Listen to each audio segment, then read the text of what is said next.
Everybody has fake followers on Instagram. Is that my cat destroying the couch? Yes, it is. Hello, thanks a lot for clicking on the video. Today I want to talk a little bit about fake followers, especially on Instagram. So first, before we start, the aim of this video is give you a couple of ideas why you shouldn't be buying fake followers on, Instagram or any other platform really. And then also we will be covering in the end of the video why everybody on Instagram has anywhere from 5 to 25% of fake followers, even you. So first off, let's start with why you shouldn't be buying fake followers in the first place. So reason number one, Instagram will most likely get rid of them. Already, if you have checked out a couple of these sites where you can buy this kind of fake followers and likes and all that kind of stuff, you see that a lot of them have started to implement a little button which says top up button. Basically it means that whenever you buy fake followers, let's say I buy 1,000 followers, but then 700 of them disappear, then you can click this top up button to get those fake followers back to you again. This means that Instagram is actively blocking and banning these fake bot accounts. So basically you end up just spending money and not really getting anything out of it. As a matter of fact, back in 2018, only in one quarter, Facebook deleted 754 million fake profiles. Reason number two, it's pretty easy actually to figure out if you have bought any kind of fake followers or not. There are a bunch of tools out there. For example, one tool, what we've built, monetize.io, you can check it out as well yourself if you want to check for these fake followers. Actually, you don't need to even use a tool. You can just manually go through any profile and see if they have any kind of weird behavior users there that are just spamming like fire emojis or profiles with no profile pictures following the accounts. And it's like one really good reason for this could be that, hey, this person has 10,000 followers but is only getting 20 likes per picture. So it's like, it's pretty sure that this guy has bought some fake followers. Reason number three is it's gonna mess with your analytics, and especially like engagement rate and audience demographics and everything like that, because mostly if you buy these kind of fake followers, what I have noticed is that these followers or bot accounts mainly come from regions like India, Iraq, Brazil. But let's say then a brand wants in the future to start collaborating with you,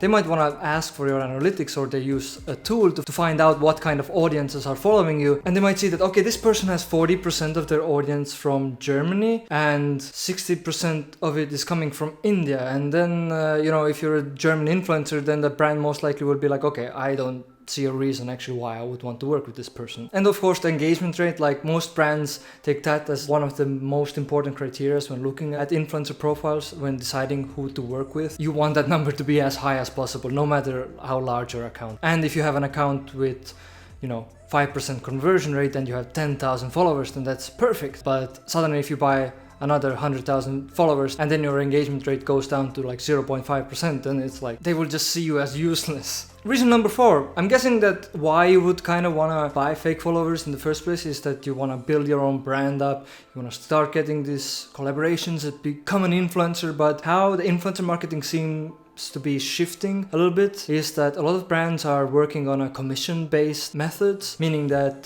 they work with influencers kind of like an affiliate program. So instead of making a post and getting paid for a post like 200 and 300 bucks, they actually give you a coupon code, and then they track how many new customers are you bringing in, and then they pay you solely based on that. So if it means that 90% of your followers are fake, you're not gonna be bringing in a lot of conversions, meaning they're gonna probably drop you. Reason number 5, I guess now it's 5. It is super easy to get discouraged. What I mean by this is that when you start working on an Instagram profile and you start growing it, then if you're doing it in a legitimate way, you're pushing really hard. Every follower matters to you a lot. But then suddenly if you buy 10,000 out of a blue and then you're still growing only by a couple followers per day, it's super easy for you to get discouraged and be like, okay, well, this isn't working out. And I've seen this actually quite a lot happen with people I know in the industry. Whenever they've bought fake followers, then you just see that a lot of effort that they put into, they just decide to drop it eventually. Because they also realize that whatever they had built before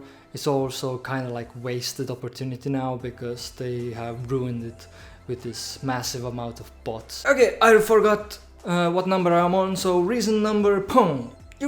You're kind of ruining the ecosystem when you're doing this, because we are at this point where everybody knows that there's fake followers out there, and if it just keeps continuing like this, then there probably will be a day where brands are going to be like, okay, I don't want to deal with these influencers, they're all full of, it's like, I don't know, get me out of here. Number one after You're just giving away money for no reason. First, this money is going to go somewhere to a person who doesn't really deserve it. Second, you worked really hard for getting that money and you could put that money into a lot better use, whether it's, if you want to take the next step in content creation, even if it's like 50 or $100, buy an extra light, buy whatever, some cheap camera lens, and there's so much else you can do with that money. And if you just are doing it to test buying fake followers, or it's cool, then you might want to try just also like setting money on fire.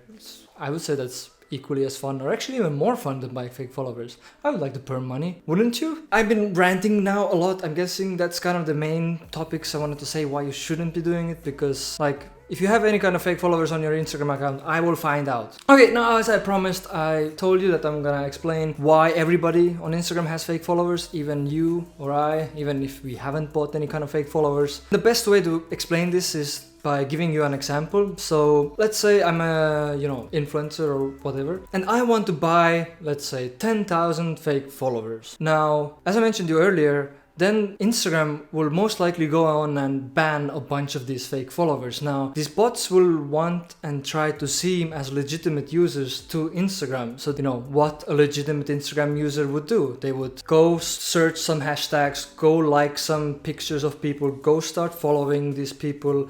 They would go to my account and they would see whoever is following this account. They will follow your friends, and they will just start following a bunch of other people just to seem legitimate for Instagram, so the Instagram's own algorithms won't just get rid of those bot profiles. And this is basically why I buy fake followers. You end up actually with fake followers as well, solely because they just want to seem legit, so they follow a bunch of accounts. And also when you're creating content, like it's quite popular to use any kind of hashtags and ad mentions to grow up the follower ranks on Instagram. But actually a lot of these behaviors, that using a lot of hashtags, ad mentioning big creators, they can actually make you more vulnerable to getting targeted by these bot accounts, because the more opportunities you give for the bots to discover you, they grab that chance straight away and they will follow you. That sounds like the end of the world. The bots will find you and they will follow you. But yeah, for example, if you're looking also to check out the project I mentioned, monetize.io, that I'm working on, where you can also check for influencers' credibility, then we have found that any profile has around 25% of fake followers or less, then you can be pretty much sure that they haven't bought any kind of fake followers. But if that number goes higher, then you can start to question it for sure. Okay, but that's pretty much it. My cat has disappeared now, so thank you so much for watching. Let me know if you have any more questions, or if I missed some reasons that you shouldn't be buying fake followers. I'm pretty sure I did, and go ahead, tell me. If you want to argue with me a little bit, then I'm up for any kind of discussions down in the comment section below. If you think that you should be buying fake followers instead, then I'm all happy to hear. But yeah, I see you next time. Cool.